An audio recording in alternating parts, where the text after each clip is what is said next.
सबसे पहले 2013 की भर्ती पूरी करने की मांग करता हूं और इसके साथ ही जो सीएचए के साथी लंबे समय से आंदोलन कर रहे हैं, मैं सरकार से गुजारिश करता हूं कि सहानुभूतिपूर्वक इनकी मांगों पर विचार करके और इनकी समस्या का समाधान करें। सभापति महोदय, दुनिया विश्वास पे टिकी हुई है। हमारे यहाँ पे शादी ब्याह भी होते हैं तो विश्वास पे होते हैं और हमारे यहाँ पे जबान के ऊपर लोग अपनी जान तक दे देते हैं।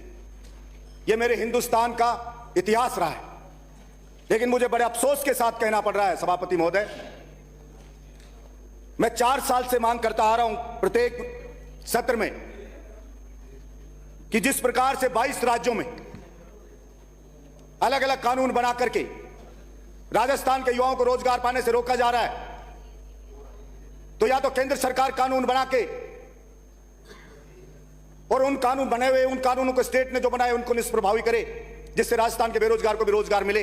और अगर ऐसा नहीं है तो राजस्थान की सरकार भी बिल लाए, कानून बनाए, जैसे बिहार में बनाया, हरियाणा में बनाया, अन्य राज्यों में बना हुआ है, तो सरकार भी कानून बनाए जिससे कि राजस्थान के स्थानीय जवानों को सरकारी नौकरियों में 90 से 100% आरक्षण मिले, प्राइवेट कंपनियों में कम से कम 75% आरक्षण मिले। और अफसोस की बात है सभापति महोदय, राज्यसभा चुनाव के वक्त मुख्यमंत्री जी ने स्वयं मुझे वचन दिया था कि जल्दी ये बिल ला करके और हम ये कानून बनाएंगे। इतने दिनों से वेट करते रहे और अभी विधानसभा में जवाब आया कि ऐसा कोई कानून नहीं बनाने जा रहे हैं। जब मुख्यमंत्री जी खुद जबान देकर के एक विधायक को और फिर अगर मुकर जाएं तो इससे ज्यादा अफसोस की बात नहीं हो सकती है। इसलिए मैंने मांग की कि 5 लाख भर्तियां निकाले। चुनाव के वक्त घोषणाएं हो जाती हैं, अभी कहा गया कि 1,82,000 भर्तियां निकाली हैं। हमने कहा भर्ती कैलेंडर जारी करे कि ये भर्ती तुरंत डेट दे एग्जाम की, फिर रिजल्ट की डेट दे, फिर ज्वाइनिंग की 6 महीने में डेट दे, जब तो हम मानेंगे कि सरकार की नीयत साफ है। वरना घोषणाओं में क्या रखा है, केवल घोषणा करने से 5 लाख की वो भर्तियां निकाले। भर्ती प्रक्रिया में इतनी विसंगतियां हैं सभापति महोदय, कोई भी भर्ती निकले, कभी किसी में 10 जो क्वेश्चन है वो गलत आते हैं, किसी के 20 के आंसर गलत आते हैं, फिर उनको डिलीट कर दिया जाता है। क्या मजाक चल रहा है कि एक पेपर बनाने वाला है, वो पेपर ये नहीं बना सकता कि ये क्वेश्चन सही है या नहीं है, इनका आंसर सही है नहीं है, आंसर की जारी कर दी जाती है, फिर डिलीट कर दिया जाता है, गलती हो गई है। तो क्या मजाक कर रही है एजेंसियां, जो कैसे ये पेपर लीक नहीं होगा। जो इतने लापरवाह लोग अगर एग्जाम कराएंगे तो ये पेपर लीक कभी नहीं रुकने। और ये टफ पेपर क्यों दिया जाता है सभापति महोदय, इसलिए दिया जाता है कि पढ़ने वाला बच्चा कांस्टेबल में भर्ती होना चाहता है, आईएएस का पेपर पकड़ा दिया, वो पढ़ेगा, उसका लेवल वही है, तो वो सेलेक्ट कैसे होगा, सोल्व कैसे करेगा। और जिसने पेपर चुरा लाया वो सोल्व करके दे देगा, उसका सिलेक्शन हो जाएगा, वो थानेदार बन जाएगा, वो अधिकारी बन जाएगा और वो बेचारा अपने घर रोता चला जाएगा। सभापति महोदय, मजाक चल रहा है राजस्थान के अंदर। लेकिन मैं कहना चाहता हूं राजस्थान की सरकार को कि आपने बलजीत यादव की सहन शक्ति को देखा है, बलजीत यादव के सीने में धड़कती हुई आग को आपने नहीं देखा है शायद। और मैं बलजीत यादव ऐसी सदन में आज घोषणा करता हूं, 2 बार सूर्य उदय से सूर्य अस्त होने तक मैं दौड़ा कि सरकार का ध्यान आकर्षित करवाऊं, सड़क पे दौड़ के भी करवाऊं, विधानसभा में भी करवाऊं। पता नहीं क्यों सरकार को हमारी आवाज, हमारी पुकार, गरीब की सिसकी, उसके टूटे हुए सपने की सिसकी सुनाई नहीं दे रही है। इसी सदन में आज मैं घोषणा करता हूं 16 तारीख से 200 की 200 विधानसभा के मुख्यालय पे बलजीत यादव वही काले कपड़े पहन के दौड़ लगाएगा इन्हीं बेरोजगार किसान और मजदूरों की मांगों को लेकर के, ताकि सरकार चेते और हमारी मांगों को सीरियस ले और मुख्यमंत्री जी मुझे दिया हुआ अपना वचन निभाए और जल्दी बिल ला करके वो कानून बनाए। और सभापति महोदय, कोचिंग के लिए घोषणा की, पहले 10,000 को फ्री कराते थे, अब हम 25,000 को करा देंगे। गरीब को, मजदूर को हम ऐसे करा देंगे, SC ST OBC को करा देंगे, BPL में करा देंगे। कितने लोग BPL के अंदर हैं, जनरल के, OBC के, जिनको कोचिंग कराओगे? अरे आप 25,000 को कराओगे। बलजीत यादव विधायक है, निर्दलीय, मैं फ्री कोचिंग मेरे बहरोड में मैंने चालू की है, इवन 10th 12th के लिए भी चालू की है कि साइंस का बच्चा भी पढ़े। वही कॉलेज के प्रोफेसर, स्कूल के लेक्चरर, बात करके बहुत सारे लोग होते हैं जो गरीब के बच्चों को फ्री पढ़ाते हैं, मैंने चालू की है। जब बलजीत यादव चालू कर सकता है तो क्या राजस्थान की सरकार नहीं चालू कर सकती?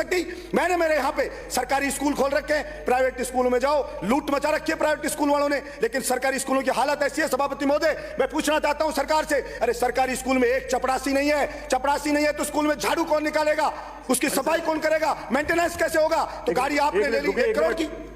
सदन का समय 8:15 तक बढ़ाया जाता है। धन्यवाद सभापति महोदय।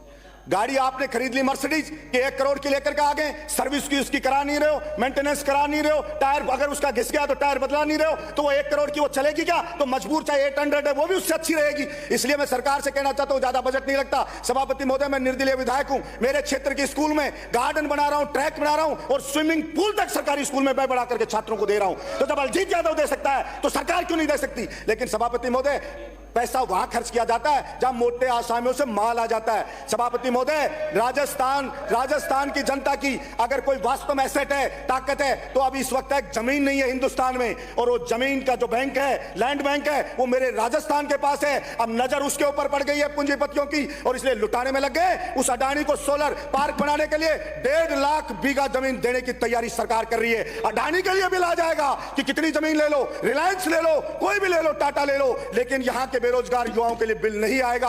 यहां घर से भागने वाली छोरी को भगाने के लिए बिल आ जाएगा कि मां बाप नहीं रोक सकते, भागने दो इस बच्ची को, मां बाप का मुंह काला कर देने दो, लेकिन बेरोजगारों के लिए नहीं आएगा, किसानों के लिए नहीं आएगा। तो मैं सरकार से मांग करता हूं कि आप इतने ज्यादा अहंकार में ना रहें। जो जनता बनाती है वो जनता उतार भी देती है। जो सरकार बात गंभीरता से जनता की नहीं लेती है उसको आगे खामियाजा भुगतना पड़ता है। आपको भी खामियाजा भुगतना पड़ेगा। शरीफ लोग समय आने पर जवाब देते हैं। पता नहीं लगता है व्यक्ति को कि नीचे से जमीन खिसक रही है, उसको लगता है सब कुछ अच्छा चल रहा है, लेकिन ऐसा है नहीं। और मैं मांग करता हूं सरकार से कि सरकारी स्कूलों में कितने लगाने, आपको 20,000 चपरासी लगाने की जरूरत है। हर स्कूल में लग जाएगा, झाड़ू निकालेगा, सफाई रहेगी। छत टपक रही है, अरे उसकी छत की थोड़ी सी मरम्मत करा दो, जीर्णोद्धार के पैसे दे दो, स्कूल में ट्रैक बना दो, उसका गार्डन बना दो, उसको थोड़ा फर्नीचर दे दो। इसमें कोई बहुत ज्यादा पैसा नहीं लग रहा है। आप मेट्रो ट्रेन जयपुर में ला रहे हो, आपकी मेट्रो ट्रेन खाली दौड़ रही है, क्यों लेकर के आगे मेट्रो ट्रेन? इन स्कूलों को कर दोगे सारों को, तो यहां नौकरी कर लेंगे, यहां नहीं करेंगे तो अमेरिका चले जाएंगे, इंग्लैंड का चले जाएंगे, बाहर का पैसा लेकर के आ जाएंगे। लेकिन कहते हैं ना, हम स्कूलों में चपरासी नहीं देंगे,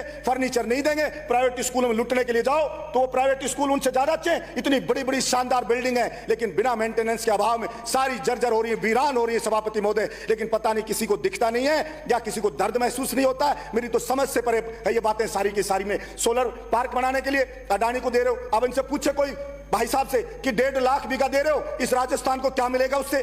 कोई लेना देना नहीं। क्या अडानी हमारे को यहां बिजली देगा? नहीं देगा। क्या आपने कॉन्ट्रैक्ट किया कि कम से कम इतनी बिजली तो देगा, इस रेट में देगा? नहीं किया। क्या अडानी जी बनाएंगे, जमीन हमारी रियायती दर पे लेंगे और फिर वो बेचेंगे, मुंह मांगी दाम पे बेचेंगे। बिजली जो 2 रुपए अप्रैल से पहले सभापति महोदय 2 रुपए 2.25 रुपए यूनिट के अंदर जब कभी खरीदनी पड़ती थी, कोई कमी आए तो उस बिजली को कितने रेट पे खरीदा है? 18 रुपए यूनिट तक बिजली को खरीदा है, 18 रुपए यूनिट तक। और फिर भी गर्मी में रोता रहा किसान, मुझे जाके फैक्ट्रियों की बिजली काटनी पड़ी। अब भाई गांव में बिजली दो, बच्चा पढ़ना चाहता तो बिजली नहीं है, बिलख रहा है बेचारा गर्मी के अंदर, पर कोई चिंता नहीं। शहर में एसी में सोते हैं हम, हमें पता ही नहीं गांव में कौन रो रहा है, कौन तड़प रहा है, किसको क्या दर्द है, किसी को परवाह नहीं है, क्योंकि हमें खुद महसूस नहीं हो रहा। इसलिए मैं सरकार से कहना चाहूंगा कि ऐसा नहीं समझे कि कोई समझता नहीं है। हम भी अब समझने लगे। जब विधानसभा में आए पहले सोचते थे क्यों हो रहा है, तब समझने लग गए ये खेला क्यों होता है, इसके पीछे कोई ना कोई कारण होता है, ऐसे खेला नहीं होता है। अगर मन में जहाँ जरूरत नहीं है वहां पे भी फंड लुटा दो, जरूरत नहीं है। जहां पे सड़क बनानी है वहां सड़क का पैसा नहीं मिलेगा, जहां सड़क चमाचम है कि यहां करोड़ों ले जाओ, इसके ऊपर से ले जाओ। मेरी समझ से बाहर है कि अभी बता रहे थे कई सदस्य कि साहब टूटी हुई सड़क बन नहीं रही है, जिस सड़क को बनाने की जरूरत नहीं है उसी पे डामर डाल के पैसे उठा रहे हैं। तो ये सारा का सारा खेल कमीशन खोरी का खेल है, सारा का सारा सभापति महोदय। अब ये आवारा किसान के लिए मैंने कहा भाई किसान को आप पानी दे दो, उसको बिजली दे दो। और वर्तमान में किसान के सामने अब सबसे बड़ी समस्या खड़ी हो गई है पानी बिजली के साथ साथ आवारा पशुओं की, उसकी पूरी फसल को नष्ट कर रहे हैं। मैंने सदन में कई बार मांग करी, अरे आप कह रहे हो तार बाहर लगाएंगे, उस बाहर को आपकी को कोई उखाड़ ले जाता है, कोई खा जाता है, कितनी लगी कितनी नहीं लगी। अरे भाई मैंने कहा ये जो नंदी है इनकी नसबंदी कर दो, उसमें कितना पैसा लगता है, क्या ये दिमाग में नहीं आती किसी के? आदमियों की नसबंदी कर दोगे, लेकिन कैसे नंदी की नसबंदी नहीं करेंगे तो नष्ट करेगा सारी की सारी फसलों को, उसमें कौन सा पैसा लग रहा है सरकार का? पर पता नहीं मेरी समझ से बाहर है कि क्या वास्तव में ही किसान को बर्बाद करना चाहते हैं या सोचना नहीं चाहते, या ताड़ बाड़ का काम कहीं खत्म नहीं हो जाए, नसबंदी कर दे तो पता नहीं क्या सोच के कर रहे हैं। हमें किसान कहता है, अनपढ़ सा किसान कहता है एमएलए साहब जाके कहना इन नंदियों की नसबंदी कर दे तो आगे तो बढ़ोतरी नहीं होगी। लेकिन मैंने कहा, मैंने बोला विधानसभा में तो बोला ऐसा क्या बात होगी जो नहीं, इस बात की समझ में नहीं आ रही। पता नहीं क्यों नहीं समझ में आ रही है। कभी ईआरसीपी है, ईआरसीपी में पिछली बार 4,000 करोड़ हुआ था, अब की बार और कर दिया है, उससे पहले वाली सरकार भी कर गई थी। अरे भाई एक फावड़ा चलानी है, बजट ही बजट जारी हो रहा है, अब जारी जारी किया तो यह बताना चाहिए था कि इस डेट से टेंडर होंगे, इस डेट से काम चालू होगा और इतने समय में हम ये पानी पहुंचा देंगे, वहां तक खोद देंगे हम यहाँ पर। लेकिन नहीं हुआ। हमारे प्रधानमंत्री जी भी आए तो और दिनों की धड़कनें बढ़ा गए। उन्होंने कहा एक समिति बना दी है और अब ये समिति रिपोर्ट देगी, दूसरे स्टेट मध्य प्रदेश से वार्ता होगी, फिर इस पे काम आगे बढ़ेगा। अरे भाई ये पंजाब से हमारा विवाद है, उस पर कुछ नहीं हो रहा है। दिल्ली से यमुना का विवाद है पानी का, उस पर कुछ नहीं हो रहा है। हरियाणा से विवाद है, उस पर कुछ नहीं हो रहा है। वो पानी तो आया नहीं। अब ये चंबल जो आ रही थी जिसमें खतरे के निशान से बह रही थी, गंगा जी में जाके पूरे समुद्र में गिर रही है, तो मध्य प्रदेश क्या करेगा भाई? मध्य प्रदेश को अगर ज्यादा है तो रोक ले उस पानी को, क्यों बाढ़ आने दे रहा है? और बह के जा रहा है तो उसमें दिक्कत नहीं है, समुद्र में गिर जाएगा, लेकिन राजस्थान का किसान पिसाया मर जाएगा, उसको पानी नहीं पीने देंगे। ऐसे कैसे चलेगा? ये केवल और केवल राजनीति करते जाओ और मरे बेचारा किसान मजदूर मरता जाए, लुटता जाए। समर्थन मूल्य पे फसल आएगी तो कहेंगे अभी नहीं खरीदेंगे, और जब वो किसान बेचारे की फसल दूसरे ले जाएंगे, लाला जी खरीद लेंगे, मजबूर होकर बेच देगा, फिर क्या खरीद चालू करेंगे? खरीद करेंगे तो जो राजस्थान देश का 45%